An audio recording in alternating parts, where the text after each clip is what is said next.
Hoje, a gente vai mergulhar em um dos relatos mais antigos e, olha, mais eletrizantes da vida de Jesus, o Evangelho de Marcos. Ele é o mais curto, o mais rápido e é todo estruturado como se fosse um grande mistério. Vamos desvendar essa história juntos. E olha, Marcos não perde tempo não. Ele já solta essa afirmação super ousada logo na primeira linha. Basicamente, ele define a premissa de toda a história que vai vir a seguir. É como se ele dissesse o que pensa e, a partir daí, passasse o resto do livro nos mostrando por quê, em vez de só ficar falando. E essa é a grande pergunta, né? A questão central que o próprio Evangelho vai tentar responder. Marcos nos joga direto no coração do mistério. Afinal, quem é essa figura que ele chama de Messias e Filho de Deus? Para a gente conseguir entender a resposta de Marcos, primeiro a gente precisa sacar como ele conta a história.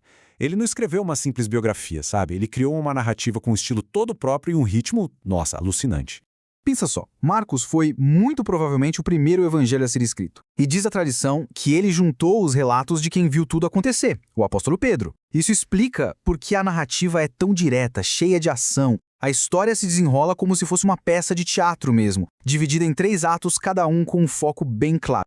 Agora, a palavra Messias é a chave de tudo aqui. Naquela época, o que as pessoas esperavam? Um rei guerreiro, vitorioso, um libertador que ia chegar, derrotar os romanos e devolver o poder para Israel.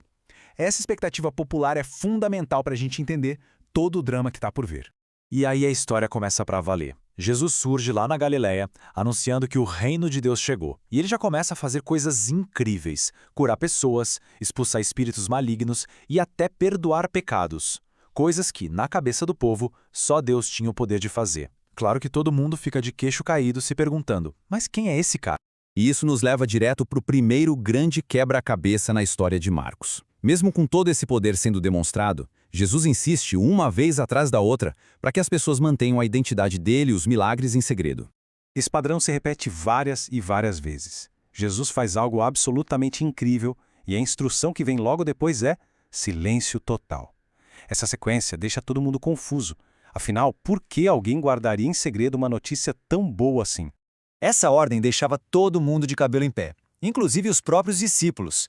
Eles ficavam ali tentando entender quem Jesus realmente era. Ele simplesmente não se encaixava na imagem do Messias que todo mundo esperava. E esse segredo todo só aumentava ainda mais o mistério. Aí, bem no meio do livro, a história toda dá uma guinada. É aqui que o mistério sobre a identidade de Jesus chega a um ponto crucial. Ele começa a revelar uma definição completamente nova e bem chocante da sua missão. No momento super importante, Jesus vira para os seus discípulos e pergunta na lata: "E para vocês, quem eu sou?" Pedro acerta na mosca: "Você é o Messias." Só que o que acontece em seguida deixa bem claro que a definição de Messias que Pedro tinha na cabeça era o completo oposto da de Jesus. Então, o ponto central é esse contraste gigantesco. A expectativa era de um rei poderoso. A realidade, segundo Jesus, era de um servo que precisava sofrer e morrer. Ele explica que veio não para ser servido, mas para servir e dar a própria vida. Era o oposto de tudo que eles sonhavam. Dá para imaginar a confusão na cabeça dos discípulos, né? Ficaram totalmente perdidos, assustados. Seguir esse Messias não significava fama e poder. Significava carregar a própria cruz, deixar o egoísmo de lado e servir. É uma inversão total de valores. Isso nos leva ao terceiro e último ato da história, que se passa em Jerusalém. Aqui o ritmo desacelera bastante e Marcos foca na semana final da vida de Jesus. É onde a realeza dele vai ser revelada da maneira mais irônica e inesperada que se possa imaginar. Jesus entra em Jerusalém e é aclamado como um rei.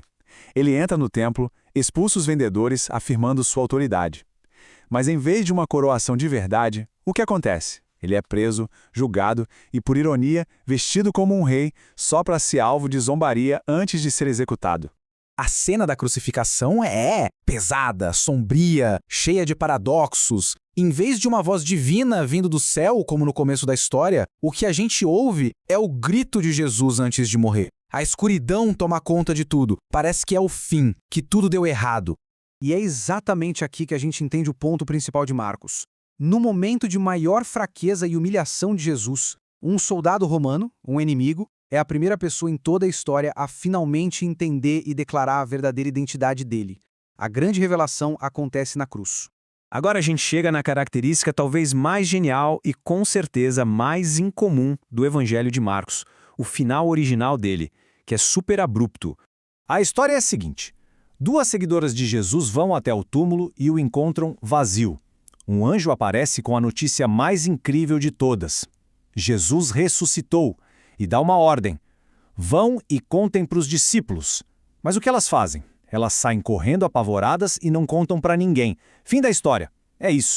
Esse final é tão seco que, com o passar do tempo, outras pessoas adicionaram finais mais conclusivos. Mas os manuscritos mais antigos e confiáveis terminam ali, com medo e silêncio. E isso não é um erro. Foi uma escolha literária totalmente deliberada de Marcos.